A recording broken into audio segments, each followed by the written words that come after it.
Sabe não. Sven-Goran Eriksson, saudoso, era o técnico. Vamos falar agora de um assunto sério, mas é um assunto relevante, que amanhã completa 6 anos da tragédia do Ninho do Urubu lá no Flamengo. Essa tragédia tristíssima que acometeu aí 10 crianças vítimas de tudo que aconteceu no Ninho do Urubu. E Luísa Sá está com a gente para contar como vai ser um dia de homenagens nesse Fla-Flu. E também vão ter diversas ações que o Flamengo está promovendo, né, Lu? Em homenagem às famílias. Seja bem-vinda, conta pra gente como vai ser. Boa tarde, Lu, Mili, PVC, Hernan. Bom, amanhã completa 6 anos dessa tragédia que abalou o Flamengo, né? E que a antiga diretoria não parecia querer ter muita relação com ela.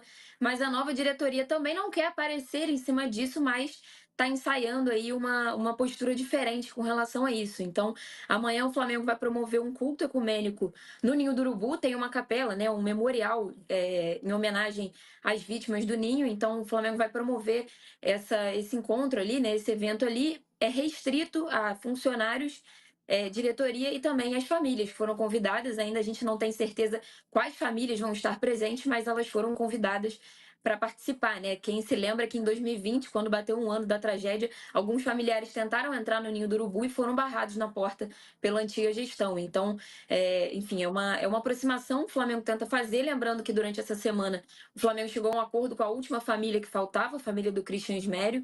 Então, é uma diferença aí, né? Uma outra postura. E também no Fla-Flu, o Flamengo vai fazer 2 ações. Vai ter um pet na camisa, escrito Nossos 10, e também uma mensagem no telão para a torcida participar ali, pela nota que o Flamengo soltou também, pelo que a gente ouviu. Provavelmente também vai ter a ver com cantar a música, que a torcida sempre canta aos 10 minutos de jogo. Então, vai ser um momento emocionante. O primeiro jogo do Flamengo pós-tragédia foi também contra o Fluminense. Então, tomara que isso marque também um novo momento, né, dessa relação do Flamengo com essa tragédia. Lembrando que no museu, por exemplo, do clube não tem mais nada, né? Pode ser que isso mude em breve, mas não tem mais nada em referência a essa tragédia. Então, uma nova relação, talvez trazer essas famílias um pouco para mais perto, e amanhã vai ter essa cerimônia aí lá no Ninho do Urubu. O Felipe Luiz já falou que vai estar presente, Felipe que de vez em quando passa lá nessa capela, né, que o Flamengo fez. Então, enfim, os jogadores também devem estar presentes, porque vão estar no Ninho em concentração para o jogo, e vai ser por volta das 10 da manhã essa cerimônia. É importante o que você está falando, Lu. Inclusive, a gente estava vendo a matéria que você publicou ali no All Sport, falando sobre esse convite à família e essa reaproximação, né? Que era algo que era o mínimo do mínimo do mínimo, diante de tudo que aconteceu, era o Flamengo prestar muito apoio a essas famílias. Infelizmente, não foi o que a gente viu na gestão passada, nos últimos anos. São anos de luta aí dessas famílias. E, Omili, é uma reaproximação que é importante, né? Que essas famílias sejam homenageadas, que elas sejam lembradas e que elas tenham todo o apoio que elas precisam diante de tudo que aconteceu. Nossa, é muito importante, assim, gente, não há, quanto vale uma vida? A gente não tem como calcular isso, né? Mas a gente tem como fazer o que é certo fazer depois de uma tragédia como essa. Um memorial e contar a história dessas crianças. Talvez, para muitas dessas famílias, tenha sido isso que faltou nesse contato tão indelicado, né, da administração passada com as famílias. Então, eu acho que contar as histórias, homenagear, a torcida está fazendo a parte dela, cantando todos os jogos, mas esse memorial e contar as histórias, eu acho que já seria um grande caminho percorrido do luto, sabe? Contar quem foram esses meninos, do que eles gostavam, quem eram eles, o que eles faziam, um memorial mesmo, dentro da Gávea, para contar essas histórias.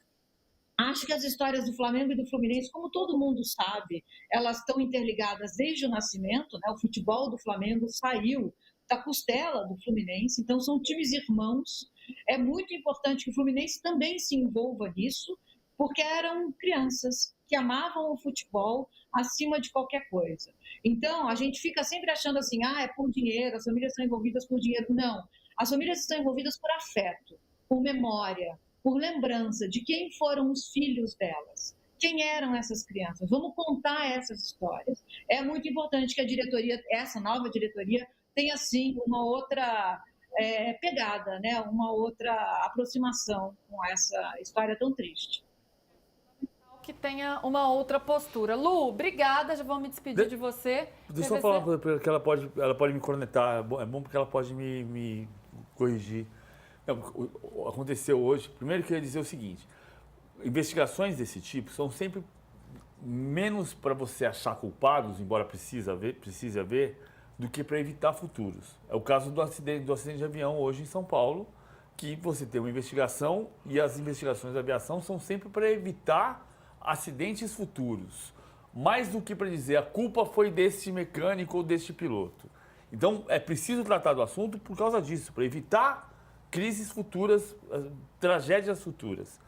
O Eduardo Bandeira de Mello, nessa semana, teve a prescrição da pena, da possibilidade de julgamento dele.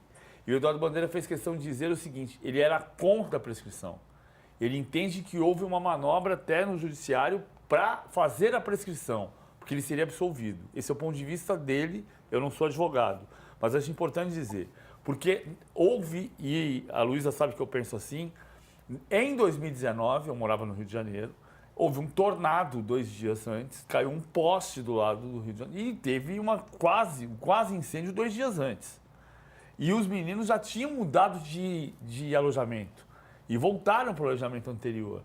Não estou dizendo que a culpa é de fulano, ciclano ou beltrano, mas tem uma questão que tinha que ter sido tratada de outra maneira. Sem e dúvida. O Eduardo Bandeira, que foi réu do processo até terça-feira, entende que ele tinha que ter ido para o julgamento, porque ele seria absolvido na visão dele, e não a prescrição do julgamento, porque ele entende que tinha que se tratar do assunto. É a nova diretoria tentando mudar um pouco a postura, a forma como lidou com esse episódio tão triste. A gente segue acompanhando e, claro, fiscalizando também. Lu, obrigada, viu? A gente sabe que esse fim de semana também tem o Fla-Flu, então bom trabalho para você, volte sempre. Obrigado, Luísa.